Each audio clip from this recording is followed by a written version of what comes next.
Bản thân cô ấy bị xem thường. Con gái cô ấy bị mẹ chồng xem thường. Vì muốn có con trai mà phải uống thuốc dân gian. Tôi lo cô ấy bị ngộ độc, nên đã lén giấu thuốc đi. Cô ấy nghĩ rằng tôi cố tình không để cô ấy sinh con, liền cho tôi hết nhìn thấy mặt trời. Trong lúc tranh cãi, tôi quay trở lại đúng ngày bạn thân định uống thuốc dân gian. Đừng tưởng đọc qua vài quyển sách là giỏi lắm. Thứ này tôi phải mất rất nhiều công sức mới tìm được. Dựa vào đâu mà chị nói có độc là tôi phải từ bỏ? Tôi chỉ muốn có một đứa con trai. Tôi có gì sai? Lưu Như Yên mang bụng bầu 7 tháng. Tay cầm một chai nhỏ. Ánh mắt tràn đầy vẻ cuồng nhiệt. Lần này sống lại một đời. Nếu cô ấy muốn uống, thì để cô ấy uống cho thỏa. Được rồi, chị không sai. Cứ coi như tôi chưa nói gì đi. Tôi nghe nói thứ này thật sự hiệu quả. Đừng nghe lời cậu ta. Cậu ta mới bao nhiêu tuổi, biết cái gì đâu. Lưu Như Yên gật đầu. Không còn do dự nữa. Cầm chai thuốc dân gian lên và uống vào. Thuốc vừa vào bụng chưa được bao lâu, thì Lưu Như Yên ôm bụng kêu đau. Đau là đúng rồi. Đứa trẻ trong bụng cô ấy đang biến thành con trai đấy. Cố chịu đựng, nhất định phải chịu được. Thời gian trôi qua từng phút một. Sắc mặt Lưu Như Yên càng lúc càng tệ. Toàn thân đau đến mức lăn lộn trên sàn. Cứu tôi với, bụng tôi đau quá. Ai cứu tôi với? Tiếng kêu đau đã thu hút nhiều người đến xem. Cả cha con nhà họ Đàm đang chơi bài ngoài sân cũng bị người gọi về. Mẹ, cô ấy sao vậy?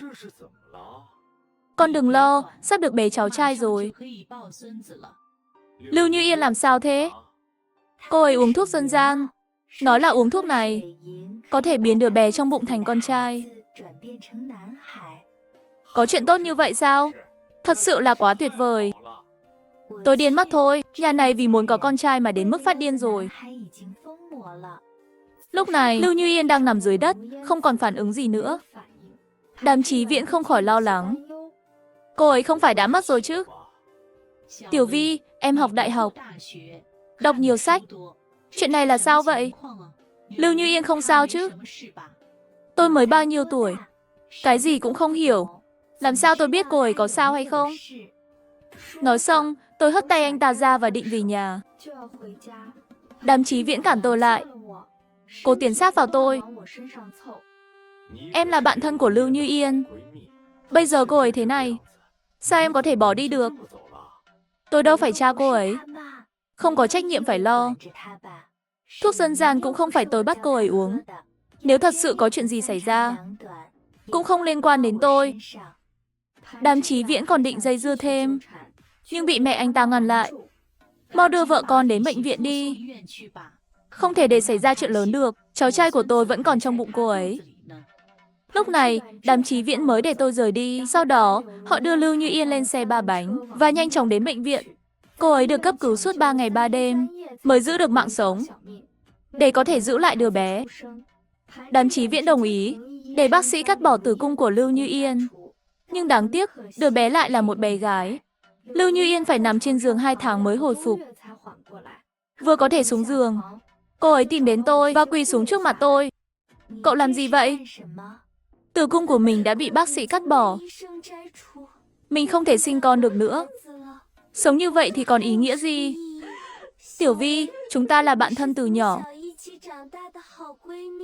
Cậu có thể giúp mình một việc không? Cậu nói vậy là sao? Tiểu Vi, giờ mình không thể có con được nữa. Hy vọng duy nhất là nhờ vào cậu. Cậu hãy giúp mình sinh một đứa con trai cho nhà họ Đàm. Người bạn thân này vì muốn có con trai mà bất chấp tất cả. Dù tôi đã cố khuyên ngăn, nhưng cô ấy lại lấy dao hại tôi. Được sống lại một lần nữa, tôi quyết định để cô ấy tự chịu hậu quả. Tôi tưởng có thể tránh được mọi rắc rối. Không ngờ sau khi cô ấy được cứu sống, lại yêu cầu tôi sinh con trai thay mình. Sao cậu có thể nói những lời như vậy? Đúng là không bình thường chút nào. Nhưng cậu là bạn thân của mình. Nếu ngay cả cậu cũng không giúp mình, thì mình thật sự không còn lý do để sống nữa. Không còn lý do để sống, vậy thì cứ đi đi. Nếu cậu không đồng ý, mình sẽ quỳ ở đây đến khi mất đi. Được thôi, cậu thích quỳ thì cứ quỳ đi. Đừng mang chiêu này ra mà hù mình. Mình không còn là con người ngây thơ của kiếp trước nữa đâu. Lưu Như Yên cứ quỳ mãi ở nhà tôi. Chỉ khi ba mẹ tôi trở về, cô ấy mới chịu đứng dậy. Tôi tưởng cuối cùng đã tiễn được vị thần rắc rối này đi. Nhưng không ngờ vài ngày sau cô ấy lại đến. Lần này, cô ấy còn chờ lúc ba mẹ tôi không ở nhà để đến. Thấy cô ấy, tâm trạng tôi lập tức tụt dốc. Sao cậu lại đến nữa? Tiểu Vi, mình thật sự rất buồn.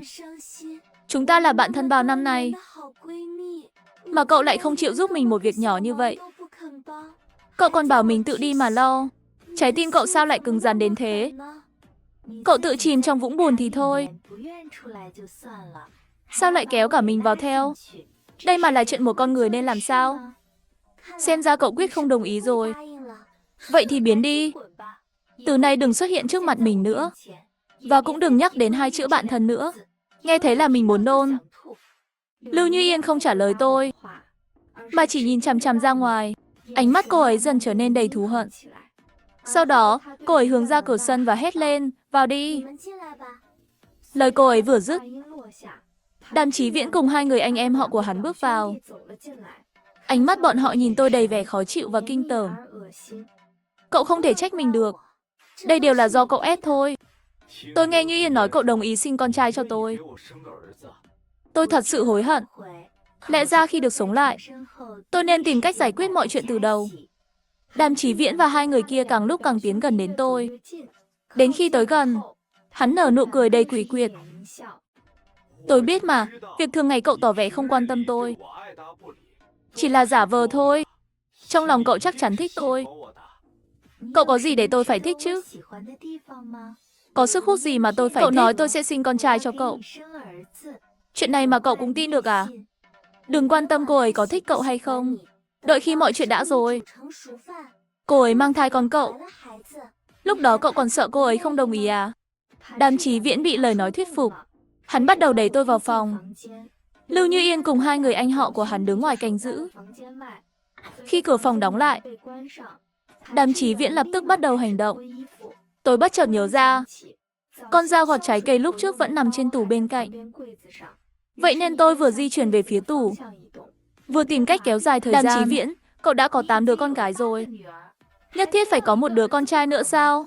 Nhưng đứa con cái đó chỉ là gánh nặng. Chúng thậm chí không bằng con vật trong nhà. Tôi không thích bọn nó cho lắm. Chúng thì được tích sự gì? Khi hắn nói những lời này, tôi đã lùi tới gần chiếc bàn. Thấy hắn lao về phía mình, tôi vội cầm lấy con dao trên tủ và hướng thẳng về phía hắn. Đừng lại gần. Nếu cậu dám động đến tôi sẽ đâm cậu hết nhìn thấy mặt trời. Không đâm chết cậu, tôi sẽ tự kết liễu mình. Không tin thì cứ thử đi. Cậu thà mất mạng chứ không chịu chấp nhận tôi sao? Hừ, nếu Lưu Như Yên đã không còn tình nghĩa, thì đừng trách tôi vô đạo lý. Cậu là chồng của Lưu Như Yên. Tôi sao có thể ở bên một người đã có vợ chứ? Ý cậu là, nếu tôi không còn vợ, cậu sẽ cân nhắc tôi chứ?